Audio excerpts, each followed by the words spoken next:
മുത്തുനബിയുടെ ഹൃദയ ശസ്ത്രക്രിയ നടത്തിയ പ്രത്യേക ഓപ്പറേഷൻ നടന്നത് അതിന്റെ മുകളിൽ വെച്ചാണ്.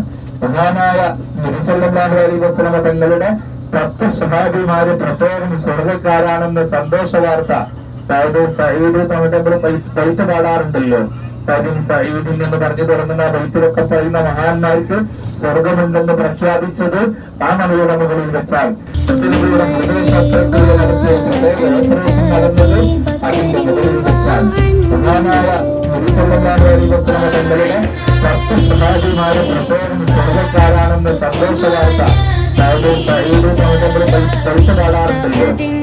സയ്യിദിൻ എന്ന് പറഞ്ഞു തുടങ്ങുന്ന ബൈത്തിലൊക്കെ പറയുന്ന മഹാന്മാർക്ക് സ്വർഗമുണ്ടെന്ന് പ്രഖ്യാപിച്ചത് ആ നബിയുടെ മുകളിൽ വെച്ചാൽ വിശുദ്ധമായ ഖുർആന്റെ ആദ്യത്തെ അവതരണം നടന്നത് ആ പരിശുദ്ധമായ നബിയുടെ മുകളിൽ വെച്ചാൽ. രാവിലെയും വൈകുന്നേരം വിശുദ്ധമായ ഖുർആന്റെ ആദ്യത്തെ അവതരണം നടന്നത് ആ പരിശുദ്ധമായ നബിയുടെ മുകളിൽ വെച്ചാൽ. രാവിലെയും വൈകുന്നേരം ഒരു ചെറിയ കൊട്ടയിലാക്കിയിട്ട് ഭക്ഷണവുമായി അതിന്റെ മുകളിലേക്ക് ഖദീജ ബീവി റളിയല്ലാഹു അൻഹാ കയറി പോകാറുണ്ടായിരുന്നു.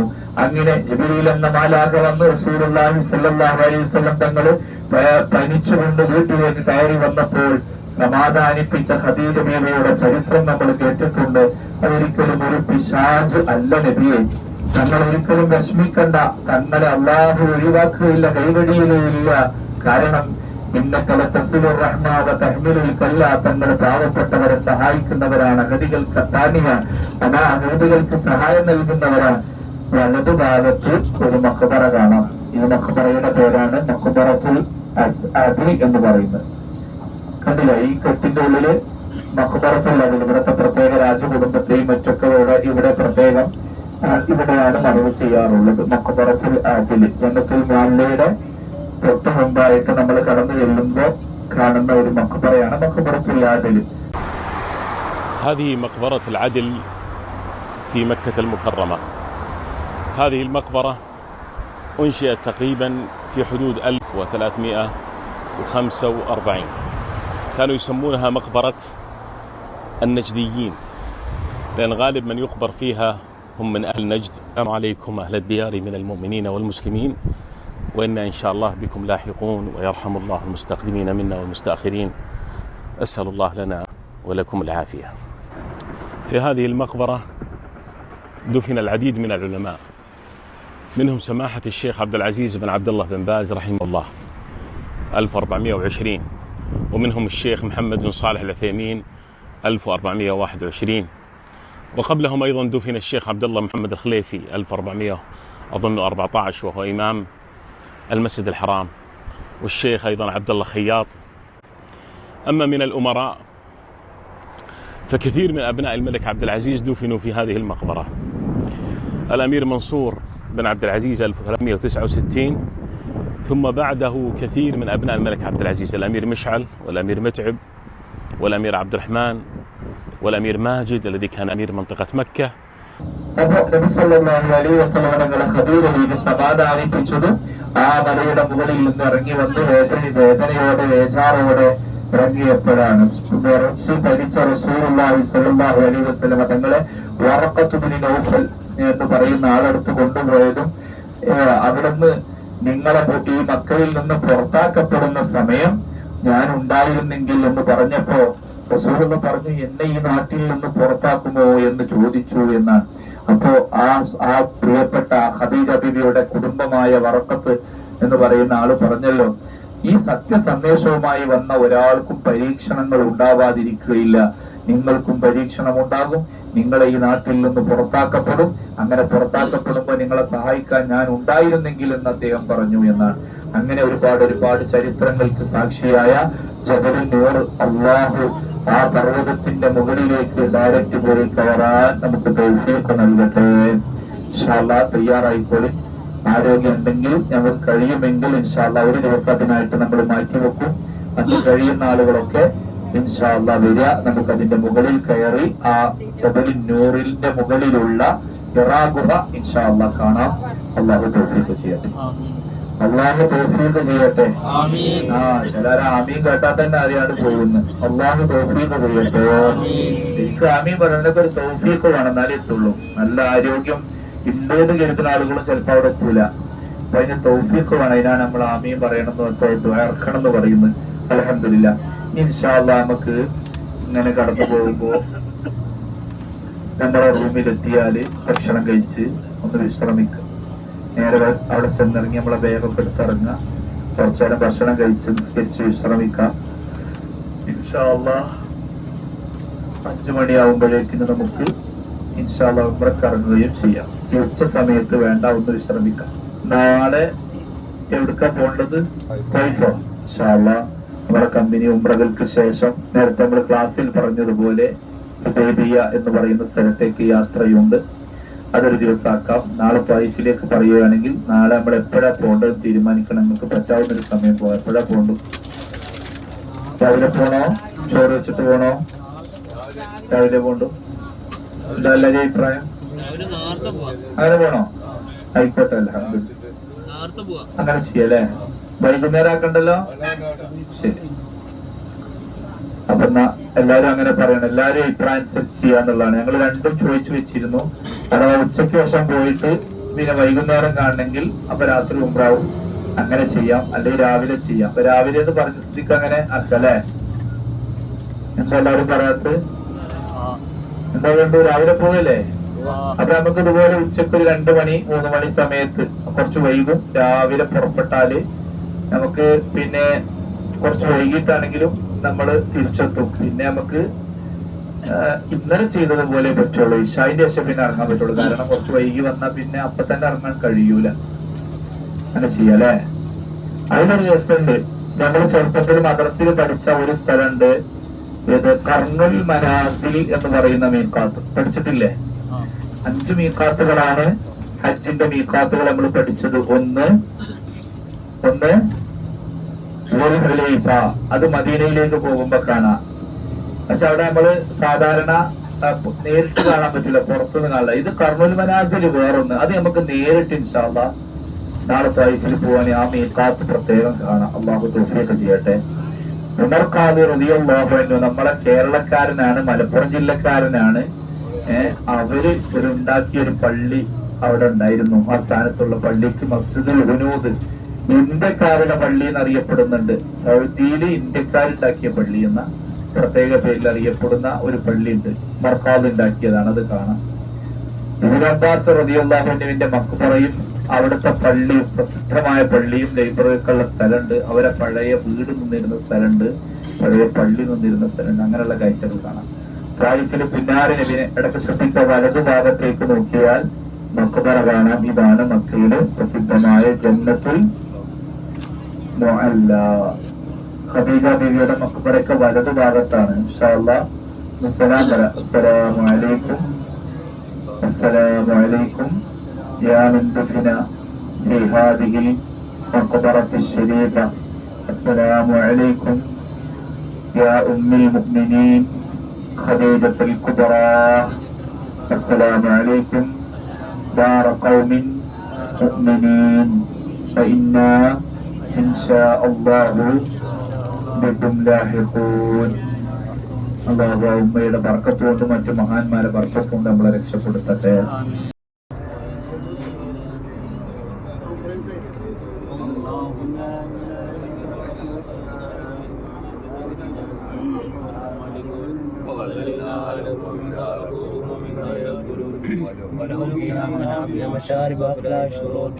ഇതിലൂടെ നമുക്ക് നടന്ന് കുറെ സ്ഥലങ്ങൾ കാണാനുണ്ട്. ബസ്സിലായാലും ശരിയാവില്ല. നമുക്ക് നടക്കാൻ കഴിയുന്ന ആളുകൾ ഒരു ദിവസം നമുക്ക് എല്ലാരും വന്നു നോക്കാം. ക്ഷീണിച്ചാലും എല്ലാം ഇവിടുന്ന് ടാക്സി എടുത്ത് റൂമിൽ കൊണ്ടുവരും. അപ്പോ ഇൻഷാ അല്ലാഹ് നമുക്ക് ഒന്ന് നടന്ന് ഇവിടെ ഒന്ന് കാണാനുണ്ട് കുറച്ച് സ്ഥലങ്ങളൊക്കെ.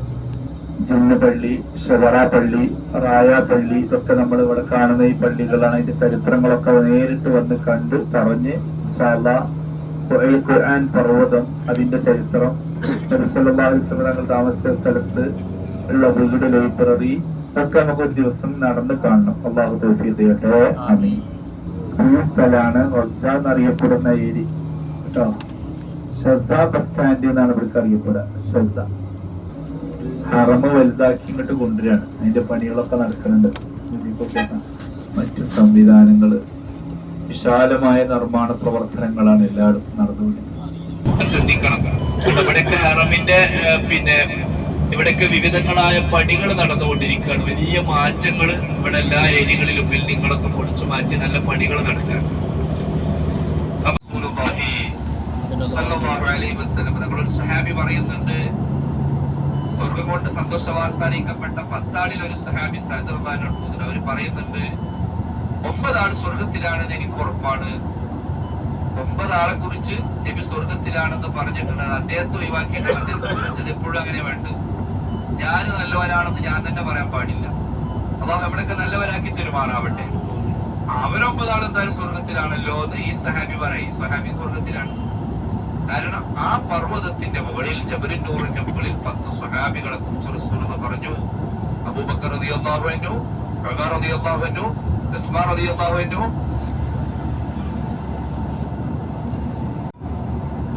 അലി റളിയല്ലാഹു അൻഹു, ഫൽഹത്ത് റളിയല്ലാഹു അൻഹു, ഉബൈദത്ത് റളിയല്ലാഹു അൻഹു, ഇങ്ങനെ തുടങ്ങിയ ആ 10 സ്വഹാബികൾ സ്വർഗത്തിലാണ് എന്ന് നബി പ്രത്യേകം അവരെ കുറിച്ച്. എല്ലാവരും സ്വർഗത്തിൽ തന്നെ മഹാന്മാരൊക്കെ, പക്ഷെ ഈ 10 ആളെ കുറിച്ച് സ്പെഷ്യലായിട്ട് ഇവരെന്തായാലും സ്വർഗക്കാരാണെന്ന് നബി പറഞ്ഞൊരു സന്തോഷ വാർത്ത ഡയറക്റ്റ് കൊടുത്തത് ആ മനയുടെ മുകളിൽ വെച്ചുകൊണ്ടാണ്. അങ്ങനെ 100 കഥകൾ ആ ജബലിന് പറയാൻ. മുകളിലേക്കാണ് ഭക്ഷണവുമായി ഖദീജ ബീവി കയറി ചെന്നിരുന്നത്. ഇങ്ങനെ നമ്മൾ ചെന്നിട്ടാണ് കയറുമ്പോ നോക്കണം, കുറെ നടക്കുമ്പോ ക്ഷീണം തോന്നും. പഠിച്ചോനെ, അപ്പൊ നിങ്ങൾ ആലോചിക്കണം, പഠിച്ചോനെ ഈ മലന്റെ മോളിക്കല്ലേ നമ്മളെ ഉമ്മയായ ഖദീജ ബീവി ഭക്ഷണവുമായി കയറി വന്നിരുന്നത്. എത്ര പ്രയാസപ്പെട്ടിട്ടാണ്. ഈ പഴയ കാലത്തുണ്ടാകുന്ന ഈ പാടത്തൊക്കെ പണിയെടുക്കുന്നവർക്ക് ഒരു തലയിൽ ഇങ്ങനെ ഇരുന്നതിന് പറയാം, ഒരു മയൊക്കെ കൊണ്ടത് എന്താണ്, ഒരു മുറ പടത്തൊപ്പിയോ, തൊപ്പിക്കൊട അല്ലെ? തൊപ്പിക്കൊടയുടെ പ്രത്യേകത എന്താ? അതിങ്ങനെ തലമ്പേ ഇങ്ങനെ ചുറ്റിയിട്ട് ഇങ്ങനെ വെച്ച അവിടെ നിൽക്കൂലെ എന്നതുപോലെ ചുറ്റിയിട്ട് ഇങ്ങനെ വെക്കാൻ പറ്റിയ ഒരു തൊപ്പിക്കൊട മാതിരി സാധനം. അതിന്റെ മുകളില് ഭക്ഷണം വെക്കാനുള്ള ഒരു പ്രത്യേക സാധനം. അങ്ങനെയുള്ള ഒരു സാധനം തലയിൽ വെച്ചിട്ടാണ് ഖദീജ ബീവിന്റെ മുകളിൽ പോയത്. എന്നിട്ടിങ്ങനെ പാറമൂടിയൊക്കെ പൊത്തിപ്പിടിച്ച് സുൽത്താന്റെ അടുത്ത് ചിന്തിച്ചു നോക്കി. ഖദീജ ബീവിയുടെ വയസ്സാന്ന് എത്രയായിരിക്കും ആലോചിച്ചു നോക്കി. എത്രയാണെന്ന് വയസ്സ്? കല്യാണം ഏറ്റവും വലിയ പൈസക്കാരത്തിയാണ്, ഇവിടുത്തെ ധനാട്ടിയാണ് മക്കത്ത്. പക്ഷെ മുത്തുനബിനെ മനസ്സിലാക്കി അവര്, നബിക്ക് വേണ്ടി സേവനം ചെയ്തു അവര്. എത്ര വയസ്സായിരിക്കും? 40 വയസ്സാവുമ്പോ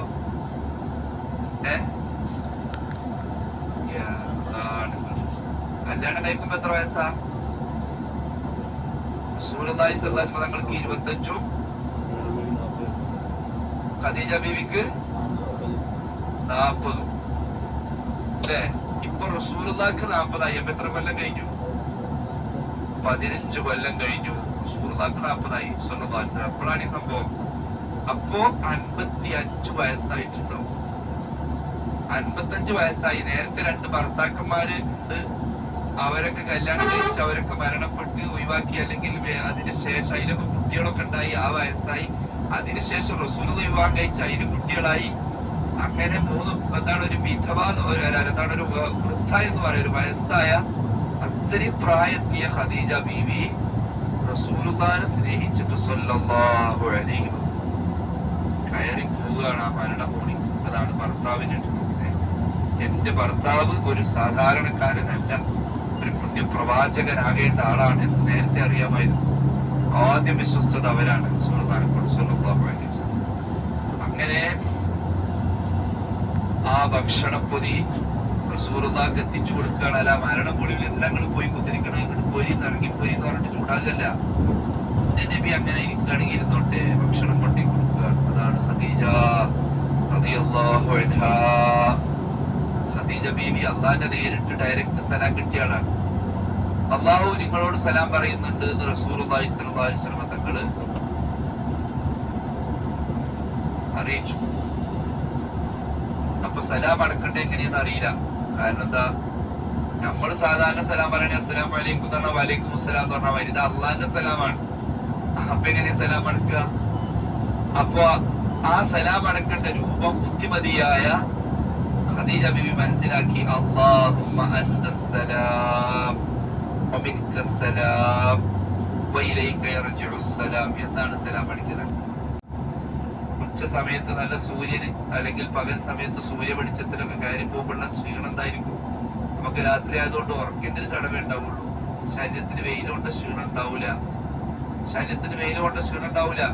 ആ ക്ഷീണമുള്ള ഉമ്മ അന്ന് എത്ര ത്യാഗം ചെയ്തിട്ടുണ്ടാവും. കയറിപ്പോയപ്പോ കാലുകൾ എത്ര തളർന്നിട്ടുണ്ടാവും, അവരെത്ര വിഷമം സഹിച്ചിട്ടുണ്ടാവും. നമ്മള് കുറച്ച് ഉംറ ചെയ്തപ്പോഴേക്ക് നമ്മൾ കുഴങ്ങി. അതിന്റെ മലമുകളിൽ മല കയറാൻ നോക്കുമ്പോ നമുക്ക് ക്ഷീണം. ആ ഉമ്മ അന്ന് എത്ര ക്ഷീണം സഹിച്ചിട്ടുണ്ടാവും നിങ്ങൾ ആലോചിച്ചു നോക്കും. അപ്പൊ അവരുടെയൊക്കെ ജീവിതം നമ്മൾ പഠിക്കുമ്പോൾ നമുക്ക് അൽഹംദുലില്ലാഹ് ഈമാൻ വർദ്ധിക്കുകയാണ്. ഒരു വിഷയമല്ല, അവരൊക്കെ അത്രയും കഷ്ടപ്പെട്ടില്ലേ, എനിക്കൊന്ന് കയറി പോകണം എന്ന ചിന്ത നമ്മളെ മനസ്സിന് വരികയാണ്.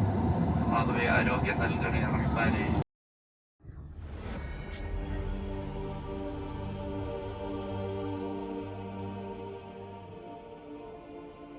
هنا مكة، بين جبالها يتردد صدى تاريخ مجيد وحاضر مشرق. فعلى قمة هذا الجبل الأشم حراء كان ابتداء نزول الوحي على النبي الأكرم محمد صلى الله عليه وسلم. كان الحلم كبيرا لكنه لم يكن مستحيلا.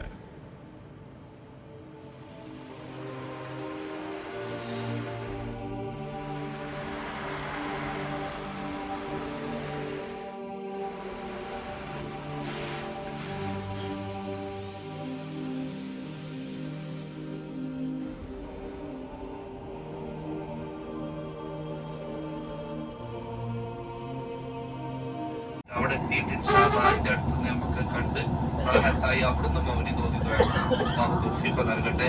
കയ്യിൽ എന്തെങ്കിലും വെള്ളക്കുപ്പി വെച്ച് ഇനി എന്തൊക്കെ വേണ്ടതൊക്കെ കയ്യിൽ പിടിച്ച് പണിക്ക് കയറുക. ഇൻഷാ അല്ലാഹ് 1 മണിക്കൂർ നമ്മള് സ്വസ്ഥമായി അങ്ങോട്ടും 1/4 മണിക്കൂർ ഇങ്ങോട്ടൊക്കെ ഉണ്ടെങ്കിൽ സംഭവം തീരും. ആരോഗ്യമുള്ള ആളുകൾക്ക് ഇനി ആരോഗ്യം കുറഞ്ഞ് നമ്മളൊന്ന് ക്ഷീണമൊക്കെ റെസ്റ്റൊക്കെ എടുത്ത് കയറുകയാണെങ്കിൽ 1.5 മണിക്കൂർ അധികം വരും. അങ്ങോട്ട് കയറാൻ വരും. 1 മണിക്കൂർ ഇങ്ങോട്ടും വരും. അത്രയേ ഉള്ളൂ. ആരോഗ്യമുള്ള ആളുകൾക്ക് അത് വിഷയമല്ല. ഇനി ആരോഗ്യം ഇല്ലാത്ത ആളുകൾക്ക് ഒരു സംസമൊക്കെ കുടിച്ച് നല്ല നിയത്തൊക്കെ വെച്ച് കയ്യനമായി ശ്രമിച്ച ഇൻഷാ അല്ലാഹ് അവിടെ എത്താം. അല്ലാഹു തൗഫീഖ് ചെയ്യട്ടെ. രാത്രിയിൽ നമ്മള് സൂറത്തുൽ സ്ഥലത്തൊക്കെ എത്തുക. രാത്രി ഇൻഷാ അല്ലാഹ് അവിടെ പോയിട്ട് എന്തെങ്കിലും ചൊല്ലിപ്പറ. അതൊക്കെ വലിയ പുണ്യമായിട്ട് കരുതി ഒരിക്കലും മനസ്സിലാക്കേറെ കാത്ത് അങ്ങനെ കരുതി അങ്ങനെ ക്ഷീണിച്ചിട്ട് ഇപ്പൊ കയറാൻ കഴിച്ചോ അങ്ങനെ കയ്യോന്ന് കരുതുന്നവർക്ക് കയറാൻ കഴിയൂല. ഇൻഷാ അല്ലാഹ് ക്ഷീണുണ്ടെങ്കിലും എനിക്ക് വലിയ ആരോഗ്യമില്ലെങ്കിലും ഞാൻ എങ്ങനെയെങ്കിലും അവിടെ എത്തണം പഠിച്ചോനെ എന്നുള്ള നിയത്ത്, അതാണ് നമ്മുടെ മനസ്സിലായിട്ട് അള്ളാഹു അവിടെ എത്തിച്ചു തരുമാണ്. എല്ലാവർക്കും അറിയാലോ, ജമാഅത്തിന്റെ ടൈമിൽ മൊത്തം ബ്ലോക്ക് ആക്കിയിടുന്ന ഹറമിന്റെ പരിസരമൊക്കെ ബ്ലോക്ക് ആക്കിയിടുന്നതാണ്. അപ്പോ ആ സമയത്ത് നമ്മൾ കുറെ അപ്പുറപ്പുറമൊക്കെ ഇങ്ങനെ വാഹനങ്ങൾ നോക്കി അവസാനം കിട്ടിയ വാഹനത്തിന്റെ കോലങ്ങൾ കണ്ടല്ലോ.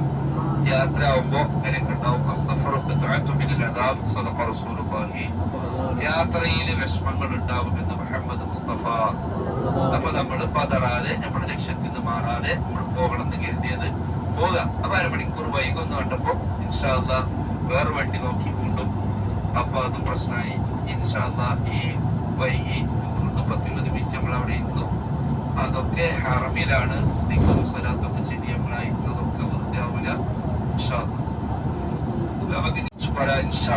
പ്രകാശപർവ്വതം എന്നാണ് ജബലുൻ നൂറിന്റെ അർത്ഥം. ഉറക്കങ്ങനെ ചെറുതായിട്ട് വരുന്നുണ്ടോ? മുത്തുനബി ജനിച്ച ദിവസമല്ലേ, കുറച്ച് വൈകിയാലും നിങ്ങൾ വിഷമം തോന്നരുത്. മുത്തുനബി സല്ലല്ലാഹു അലൈഹി വസല്ലമ തങ്ങള് കയറിയിരുന്ന പർവ്വതമാണ്, ആരാധിച്ചിരുന്ന പർവ്വതമാണ് ജബലുൻ നൂർ. പ്രകാശപർവ്വതം എന്നാണ് ആ പർവ്വതം. പകൽ സമയത്താണെങ്കിലും രാത്രിയിലാണെങ്കിലും ആ പർവ്വതം മറ്റു പർവ്വതങ്ങളിൽ നിന്ന് വ്യത്യസ്തമായ ഒരു തിളക്കം, ഒരു പ്രകാശമുള്ളത് പോലെ തോന്നും. ഖുർആൻ എന്ന പ്രകാശം അതിന്റെ മുകളിലേക്കാണ് ഇറങ്ങിയത് എന്നത് ജബലുൻ നൂറിന് പിന്നെ അലങ്കാരമേകുന്ന ഒരു കാര്യമാണ്. فبعون الله تعالى وانطلاقا من رؤية السعودية 2030 نشهد اليوم ميلادا ثقافيا جديدا يزيد من عمق التجربة لدى زائري مكة المكرمة، حي حراء الثقافي. يعد حي حراء الثقافي أحد المعالم السياحية والثقافية التي تعبر عن رعاية المملكة العربية السعودية للمواقع التاريخية عبر مجموعة من المكونات الثقافية والتراثية. അള്ളാഹുവിന്റെ റസൂൽ 40 വയസ്സായപ്പോൾ സല്ലല്ലാഹു അലൈഹി വസല്ലം ഇബാദത്ത് ചെയ്തുകൊണ്ട് ആ മലയുടെ മുകളിൽ ഒരുപാട് ദിവസങ്ങൾ താമസിച്ചു. അങ്ങനെ താമസിച്ചു കൊണ്ടിരിക്കെ ഇവിടെ മലക്കുകൾ വന്നു. അവിടെ ഒരു സംഭവം ഉണ്ടായിട്ടുണ്ട്, നമ്മൾ സാധാരണ കേട്ടിട്ടുണ്ടാവില്ല. നബി സല്ലല്ലാഹു അലൈഹി വസല്ലം തങ്ങളുടെ ഹൃദയം കീറി ഓപ്പറേഷൻ എന്ന് ഇന്ന് നമ്മൾ പറയുന്ന ആ ശൈലി അന്ന് മലക്കുകൾ ചെയ്തു. എന്നിട്ട് മുസല്ലാസ്മകളുടെ ഹൃദയം പല ഘട്ടങ്ങളിൽ 5 ഘട്ടങ്ങളില് 6 ഘട്ടങ്ങളിലൊക്കെ ആയിട്ട് ഹൃദയത്തിന് ഓപ്പറേഷൻ നടന്നിട്ടുണ്ട്. പലരും ശ്രദ്ധിക്കാറില്ല. ചെറുപ്പത്തില് ആടിനെ വെക്കാൻ പോയപ്പോ എന്നുള്ളത് നമ്മൾ പഠിച്ചിട്ടുണ്ടാവുള്ളൂ, അതൊന്നുമല്ല. അതിന് പുറമെ വേറെയും ഉണ്ട്. അതിൽപ്പെട്ട ഒരു ഘട്ടമാണ് ജബലുന്നൂറിന്റെ മുകളിൽ വെച്ചുകൊണ്ട് പുന്നാര നബി സല്ലല്ലാഹു അലൈഹി വസല്ലം തങ്ങളുടെ ഹൃദയത്തിന് ഓപ്പറേഷൻ നടന്നിട്ടുണ്ട്. അവിടുത്തെ ഹൃദയം കഴുകിയിട്ടുണ്ട്. മലക്കുകൾ വന്നിട്ട് ആടിനെ വെക്കാൻ വേണ്ടി പോയ സമയത്ത് ത്വായിഫിൽ നിന്ന് അമ്രത്തിന്റെ കൂടെ സംഭവം ഉണ്ടായിട്ടുണ്ട്.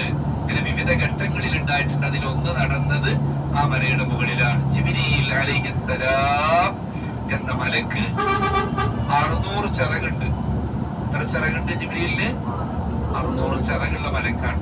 ആ മലക്ക് അതിന്റെ പൂർണ്ണ രൂപത്തിൽ, മലക്കുകളുടെ പൂർണ്ണമായ രൂപത്തിൽ ജിബ്രീൽ അലൈഹിസ്സലാം ഇറങ്ങിയത് എവിടെയാണ്? ജബലുന്നൂറിലാണ്. ആ സ്ഥലത്തേക്ക് നമ്മൾ പോകണം. മലക്ക് ജിബ്രീൽ ഇറങ്ങിയ സ്ഥലം, അല്ലാഹുവിന്റെ റസൂല് നിസ്കരിച്ച് ഇബാദത്ത് ചെയ്ത സ്ഥലം. അവിടുന്ന് റസൂൽ ഇരുന്നിട്ട് ഇങ്ങനെ കഅബയിലേക്ക് തിരിഞ്ഞ് നോക്കുമ്പോ ഇബാദത്ത് ചെയ്യുമ്പോ കഅബ നേരിട്ട് കാണാമായിരുന്നു. അത്രക്ക് റാഹത്തുള്ള ഒരു സ്ഥലമായിരുന്നു. ഇപ്പോ ബിൽഡിങ്ങുകളൊക്കെ വന്നപ്പോ കഅബ അവിടുന്ന് നോക്കിയാൽ കാണൂലെങ്കിലും ക്ലോക്ക് ടവറും പരിസരത്തുള്ള ബിൽഡിംഗ് ഒക്കെ നേരെ നോക്കിയാൽ കാണും. بدءا بمعرض الوحي الذي جهز بأحدث تقنيات الصوت والصورة، محتضنا قاعات عرض مبهرة من حيث الحجم والمحتوى، وفيه ينطلق الزائر في رحلة معرفية وروحية للتعرف على الوحي منذ نزل على أنبياء الله عليهم السلام، وصولا إلى النبي الخاتم صلى الله عليه وسلم. ولأول مرة يستمتع الزائر بمشاهدة غار حراء عبر مجسم للغار نفذ بالأبعاد الطبيعية. ويجري العمل على تنفيذ طريق مزود باللوحات الإرشادية ووسائل السلامة لتلبية حاجة الراغبين في صعود الجبل للوصول إلى الغار.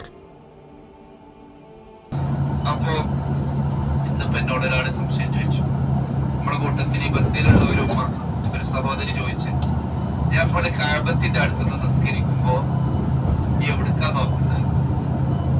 എവിടുക്ക നോക്കണ്ടത്? സുജൂദിന്റെ സ്ഥാനത്തേക്ക് നോക്കണ്ടേ? പക്ഷെ അറിയാതെ നമ്മളെ കണ്ട അവിടെ പോകില്ലേ?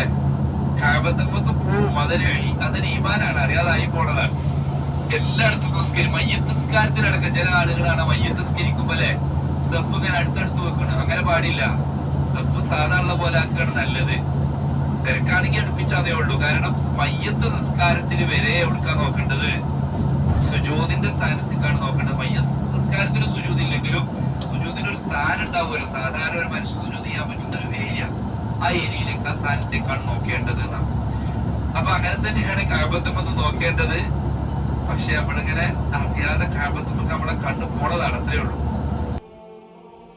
تتكامل رحلة الزوار داخل حي حراء الثقافي بزيارة متحف القرآن الكريم قرب المكان الذي نزلت فيه أولى آياته، تعرفهم برحلة العناية به عبر العصور بأسلوب عرض متحفي ويضم مقتنيات ومخطوطات نادرة للمصحف الشريف.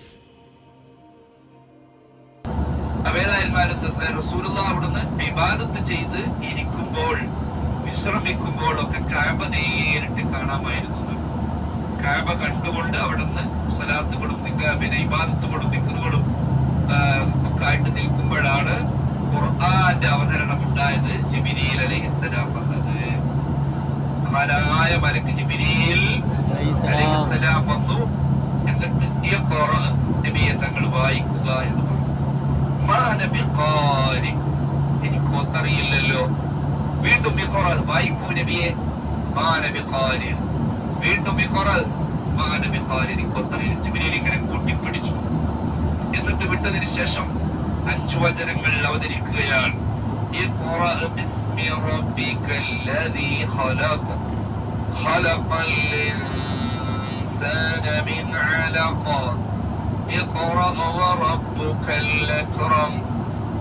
ഇങ്ങനെ തുടങ്ങി വിശുദ്ധ ഖുർആനിലെ ആദ്യ വചനം കൊണ്ട് ഇറങ്ങുകയാണ്. ബിസ്മില്ലാഹിർ റഹ്മാനിർ റഹീം. اقرأ باسم ربك الذي خلق خلق الإنسان من علق اقرأ وربك الأكرم. وفي حي حراء الثقافي خصصت قاعة للأطفال لقضاء أوقات ممتعة تجمع بين الترفيه والتعليم، كما يجد الباحث عن الراحة والاسترخاء مكانه في حديقة حراء بين أحضان الطبيعة الخضراء. وسعيا لتكامل الخدمات توجد مجموعة متنوعة من المرافق الخدمية والتجارية تحقق للزائر تجربة تسوق تذكارية. حي حراء الثقافي، روح المكان وعبق التاريخ.